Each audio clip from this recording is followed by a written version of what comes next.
Hey, everybody, welcome to the Andy Stanley Leadership Podcast, a conversation designed to help leaders go further, faster. I'm Andy Stanley, and I'm so excited about this month because I have my good friend, Carey Nieuwhof, in the studio with me. Welcome, Carey. Hey, it's such a joy to be with you, Andy. Thanks for having me. Yeah, well, usually, you've interviewed me a couple of times about things, and so we're kind of going back and forth. Today, I'm so excited about this because it's super relevant, to every leader. But I think, Carey, and you would agree, in different seasons of life, what we're going to talk about today becomes even more relevant because we're going to talk about how to improve productivity by working when we are at our best. And as you know, every person on the other end of this podcast can tell us immediately, or they know immediately when they are at their best. But unfortunately, organizational life is not always in sync with our personal best. So this is going to be a super helpful conversation. And specifically, we're going to talk about finding our Thrive cycle, and I'll let you talk about that in just a minute. For those of you who don't know Carey, you've been missing out. He's a best-selling leadership author, speaker, podcaster, a former attorney, which sounds like a book. I was an attorney in my former life. Maybe I should write a book, Andy. I don't know. Yeah. He hosts actually one of today's most influential leadership podcasts, the Carey Nieuwhof Leadership Podcast. His podcast, blog, his online content are accessed, over 1 million, like 1.5 million times every month. So Carey's a big deal, and he's a big deal because he has a lot to say and a lot of important things to say specifically to leaders. And a few years ago, he made a bold move and decided to pull out of some other things he was doing to focus on pouring into leaders, which makes us all better. And he speaks to leaders literally all around the world about leadership, change, personal growth. And his newest book is entitled At Your Best: How to Get Time, Energy, and Priorities Working in Your Favor. So today we're going to talk a lot about that. And Carey, I don't know what you want to talk about first, but I would like to talk about something that you talk about in the book that intersects with all of our lives. And you call it the stress spiral. So I don't know if this is a great launching point, but I think it's a great launching point because it is certainly relevant. What is the stress spiral? What does it do to us? And then we'll talk about what to do about it. Yeah, the stress spiral is something, unfortunately, I think a lot of us are familiar with, and it's probably so familiar, Andy, we don't even realize we're in it. And I define it this way. I try to put a label on like how I was feeling when I'm not at my best. And there's basically, you're overwhelmed. I got way too much to do. I don't have time to do it. You're overcommitted. I said yes too many times to too many people. And I'm looking back on that now thinking, what was I thinking? And this is about life too. It's like at work, I said yes too often, but we got Little League on Tuesday nights and dance on Wednesday and, church on Sunday. And we got this happening on Monday night. We just overcommitted and then overworked. It's like, you used to go to the office, but now the office goes to you. I mean, there was a time, Andy, and you remember this, and I remember this because of, the stage of life we're at, but it was hard to do work at home. I mean, I guess you could always write a sermon or you could always write a talk or something like that. But, you got a device now. I've got a device now for the last decade plus that follows me everywhere I go. And we haven't figured out the boundaries to that. So almost everybody I talk to is busy, overwhelmed, tired, fatigued.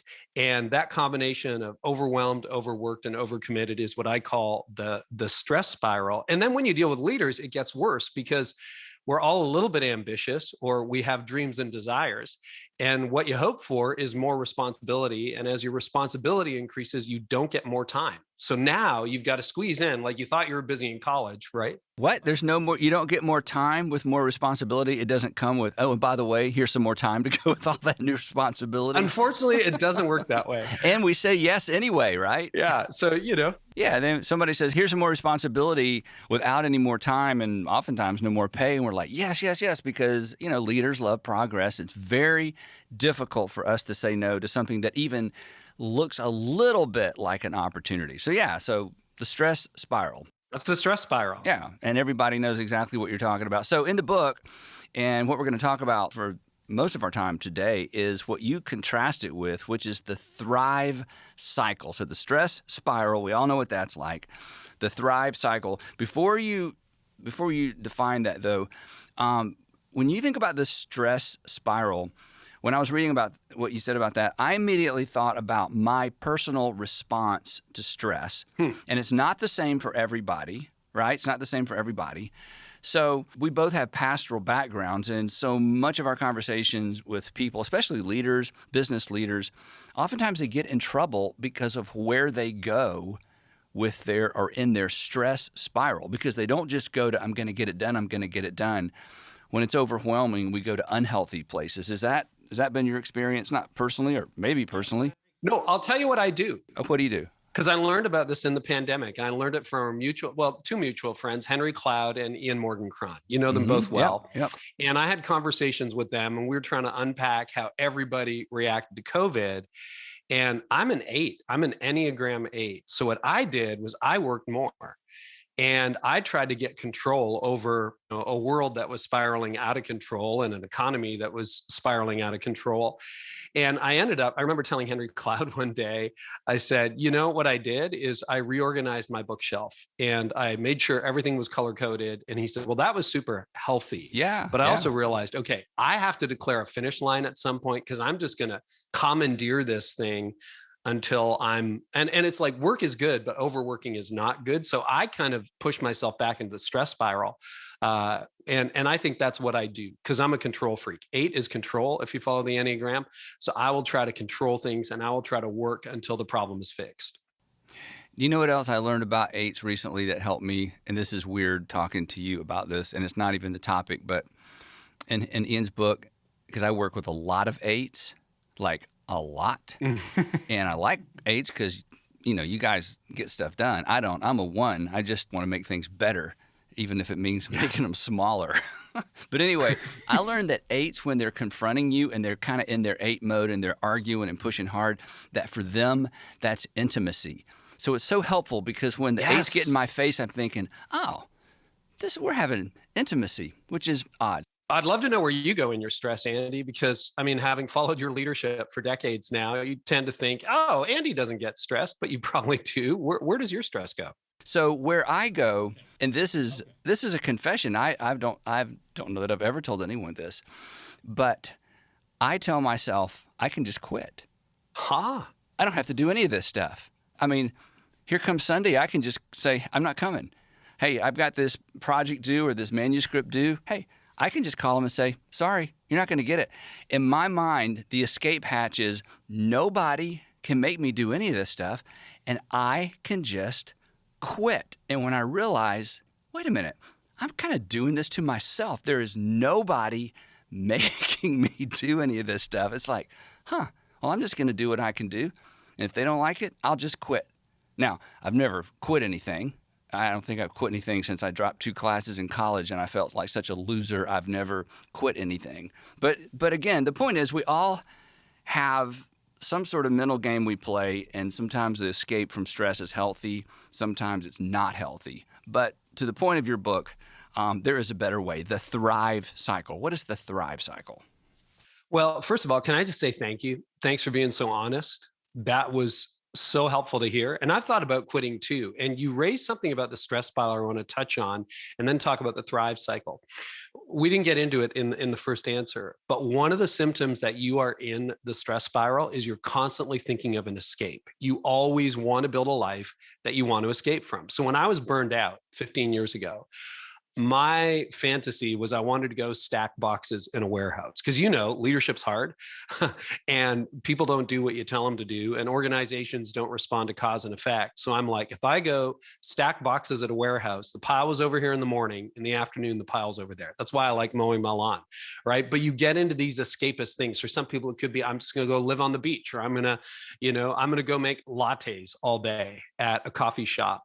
And that is not healthy because then you're trying to escape stress, but you're just going to bring your stress with us, which gets us to the Thrive Cycle. So the stress spiral, overwhelmed, overcommitted, overworked, happens when your time is unfocused, your energy level, we'll talk about that, is unleveraged, and your priorities keep getting hijacked by other people. And the Thrive Cycle is kind of the opposite. So I stumbled on the Thrive Cycle. It was intentional, but accidental. I had an intense period of burnout back in 2006 where I kind of thought it was over. I had lost all my passion. I was still going to work every day, getting up out of bed. but like it was game over. My body kind of declared a finish line and said, you are running too hard. And it was terrifying. And anybody who's been through burnout can identify with how scary it is. And so I tried to figure out, Andy, okay, I can't, if that's normal, I wanted to get back to normal, but I'm like, normal got me like hit by a truck. So how do I get to the point where I can live better? And I started to experiment with some really good therapy, some great coaching, leadership coaching, actually partly provided through North Point, through some of the coaching you guys were doing at the time. Over a few years, I sort of discovered, okay, I'm only at my best about 3 to 5 hours a day.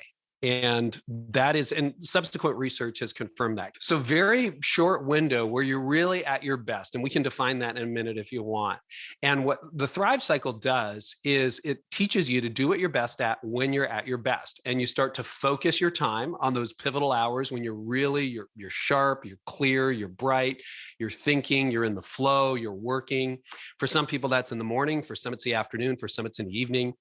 And this works really well with knowledge workers, where we have a little bit of control over our calendar and when we do our work and when we answer email and that kind of thing. And then you leverage your energy. So that's focusing your time on those hours. Then you leverage your energy. And instead of fighting it, we've all been at those 3:30, 4 o'clock meetings where you pretty much need a constant drip of caffeine to stay awake. So you start programming your life around that. You try not to do your most important work. So you're leveraging your energy, you're cooperating with it, not competing with it. And then you're realizing your priorities by learning the strategies to have other people not hijack them. And again, like I said, with our phones, I mean, you're being hijacked every 30 seconds in some cases as your phone dings and vibrates and chirps and rings and notifications come in. So the Thrive Cycle, basically, if I wanted to boil it down, it's doing what you're best at when you're at your best. And this is the line. Learn how to live in a way today that will help you thrive tomorrow. And if you really look what's under the stress spiral, people are living in a way today, like as they're listening to this, that's going to make them struggle tomorrow. That's going to make tomorrow harder. You're going to work too many hours. You're going to say yes to too many things. So the Thrive Cycle is built around, I'm going to focus my time, going to leverage my energy, going to realize my priorities, and I'm going to live in a way today that will help me thrive tomorrow. And I break that down into 5 categories. So as a person of faith, spiritually, like, what do I need to do to make sure that I'm good in the spiritual compartment? Emotionally, I spent my 30s pretty much ignoring my emotions, which led to my burnout. Like, emotionally, am I healthy? I'm married, my wife and I good, my kids and I, my team and I, my friendships good. Relationally, how am I doing relationally? A lot of leaders in our giving position, we just give all day long, but we don't receive well. So there's relationally, and then financially and physically, physical fitness, and then, having margin. It's not about how much you make, it's what you do with what you make. And if you've got margin in those 5 categories, then you're living in a way today that will help you thrive tomorrow. Yeah. So here's not pushback, but here's like, hey, that's great. Thank you. But then I have to, I have my life. So because all those things you just said, I don't think anybody would argue that they're important. But the assumption is somehow you are guarding those things, or they don't happen. Otherwise, I'm just back in the stress cycle, and I'm doing what's urgent as opposed to what's important. I never sharpen the saw, to use Stephen Covey's analogy. So I don't know if you want to talk about this part or not, because there's so many other things I want to get to. But guarding those things, I mean, it's one thing to decide it. Like I said, nobody's going to argue with, oh, yeah. But that means saying no. It means taking on less. So what did you do? You realize, hey, I got to get out of this thing, and I've got to find my Thrive Cycle. But practically, what did you do? And then we'll get to some more of the stuff in the book. So very practically, this is all in the book, but very practically, to answer your question directly, what I started to do was guard my green zone. So let's go through the zones really quickly. Green zone, those 3, 4, 5 hours a day where you really are sharp. If you're a writer, your ideas are flowing. If you're a manager, your meetings are great. If you're into strategy, like, man, your best ideas are flowing. If you're into spreadsheets, like, you're actually doing some beautiful pivot tables, and it's pretty amazing. Like, you're in the flow, right? So you're 3 to 5 hours a day. Block that out, and then take your most important work, to reference Covey, not what is urgent, but what is important. Occasionally, you're going to have something that really is like 5-alarm fire. You got to deal with it. But most days, that's not the case. It's just your inbound determines your workflow. This is where you decide, no, this is really important. And I've got a scheme in the book to help you figure this out. But the thumbnail version is simply, What is the highest value activity that you bring to your current role? So what is most important? When I was a pastor, when I was a lawyer, it's like preparing for court. I got a court tomorrow morning at 10 a.m. The judge isn't going to wait. Like, do I know the facts of the case? So I got to prepare for that. And a lot of lawyers, attorneys are notorious for like winging it. They're reading the file in the cab ride over to the courthouse, and they're missing it.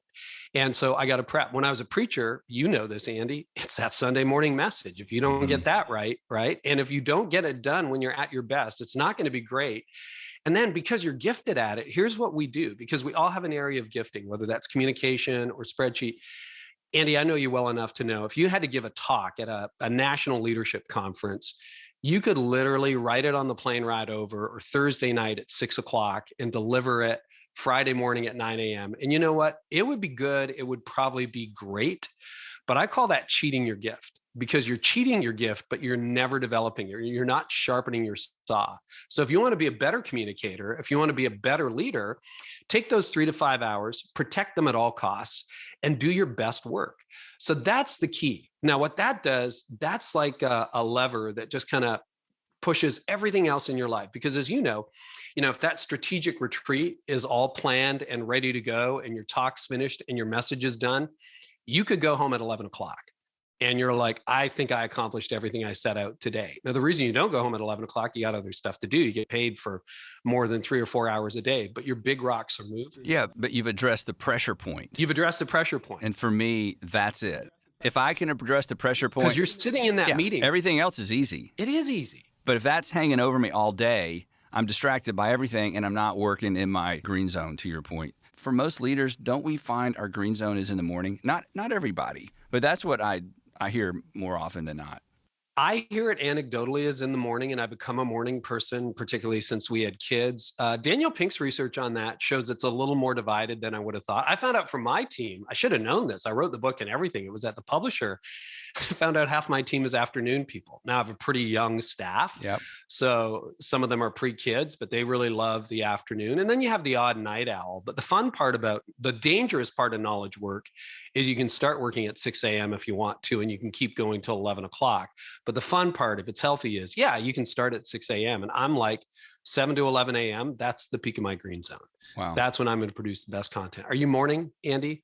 Definitely. More than anything? Yeah. So, but again, I'm sitting in front of a laptop creating content. So I've got to be by myself. And I protect, as you know, we've talked about this, I protect, and my assistant helps me protect that time. I just have to have it, or I'm in a bad mood, and I'm, because it's stress. Here comes Sunday, or here comes the event. So that's the green zone. Talk a little bit about red and yellow. So red zone's easy because it's the opposite of green zone. That is when you've got toothpicks in your eyelids to stay awake for the meeting. That's when you're falling asleep at your desk, when you're like, how do I get out of here? And again, if you're in burnout, you're going to feel like that all the time. But all of us have 1 or 2 hours. You're watching the movie at night, if you're married with your spouse or with your girlfriend, your partner, whatever, and you're falling asleep during the movie. Okay, that's probably your red zone. You either need to take a nap or you need to go for a run or something like that. So, or choose a different movie too. There's always that. Get a different movie. Yeah. But, Andy, it's one of those things where I used to push through those, but you're not going to, and sometimes you have to, but it's like, pick your lowest task. To reply to a little bit of email during your red zone, there's not a whole lot at stake. You just got to get your inbox clear. Just get it clear, or fill out that expense report, or whatever you need to do. That isn't high task. And your yellow zone is everything in between. You're not at your best. You're not at your worst. That's when I do a lot of my meetings. You're actually pretty good. You can do meetings well. I do a lot of my podcast interviews in my yellow zone rather than my green zone. I do the prep in the green zone, but I do the execution in the yellow zone, because you're like 80-90% there, and that's good enough. But again, you've got to devise this according to whatever responsibilities you're tasked with in your organization and figure it out. But all of us can pretty much intuitively go, oh, that's green zone. That's a green zone relationship, green zone work, green zone writing, green zone strategy. Yeah, that's definitely red zone. And then everything else is sort of in between. And then giving ourselves permission to schedule in that direction, because my biggest challenge with this concept early on is I felt like, no, I'm the leader. That means I need to bend to everyone else's schedule and where their energy is. Because I'm the leader, I want to go first, I want to serve. And that's true. but I was not a very good leader. To the point of this discussion, we know when we are most prepared or best set up to bring our energy to our team. And if I'm in my green zone and I'm meeting with the team and they're more in yellow to red, it is still better to be in a meeting with me when I'm able to bring my best energy than to show up when they're at their best and I'm not at my best. So again, these are kind of a permission giving. There's some permission giving involved with this. Would you agree? 100%. And I think, if you're carrying the weight in that meeting, you should be at least green or yellow. I'll give you a really quick anecdote, Andy. You probably don't know this. There's no reason you would, but I went to one of your campuses a few years ago when I was developing this material, and I taught it before I wrote the book. And when we went there, we kind of did an implementation. It's a large location. You lead a very large organization. They probably had 4,000 to 6,000 attending on the weekends at the time, and they had a staff of maybe 80. And their leadership team went back and discovered the reason they all didn't like their leadership team meeting is everyone was in their yellow or red zone, but they didn't know that.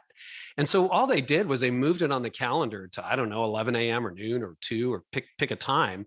And suddenly the meeting had energy. Everybody enjoyed it. They did a lot better. And it's not a question of Friday at 4 o'clock, we're going to have a leadership team meeting, because no one likes that meeting. This is like, Monday to Friday workday. It's adjustments like that. And then the other thing you can do, and I think you hinted at this is an important takeaway for all the leaders, is you need to do a push-pull with your organization to try to figure out, okay, yeah, if you're the principal, if you're the founder, the CEO, the senior pastor, whatever you are, yeah, your green zone matters. But then if you want to get the best out of your small groups person, your marketing person, your sales director, you've got to make sure that they are optimizing their green zone as well. So it's a little bit of fluidity that you have to work through. And the heart of it, to your earlier question, is how do you make sure this happens? I have a calendar called the Thrive Calendar. We're making it available for everyone. We can give the link if that's helpful. But you can actually calendar these priorities in so your entire team knows, oh, Andy is not available, Monday, Tuesday, Wednesday morning from 7 a.m. to 11 a.m. Your team knows you're all the notifications are off on your phone. You're doing your important work. Or it could be Tuesday from 2 to 4, you're not available. But you begin to function as an organization this way. And here's what happens. You get more done in less time. People work fewer hours. Priorities get realized. You're not letting the world dictate what happens. Yeah. And suddenly you're making progress. I'd like to close with this. Carey, we've said this. I'm sure you've said it. I know I've said it. And we hear it all the time. I just need a vacation. I just need a vacation. And it doesn't help.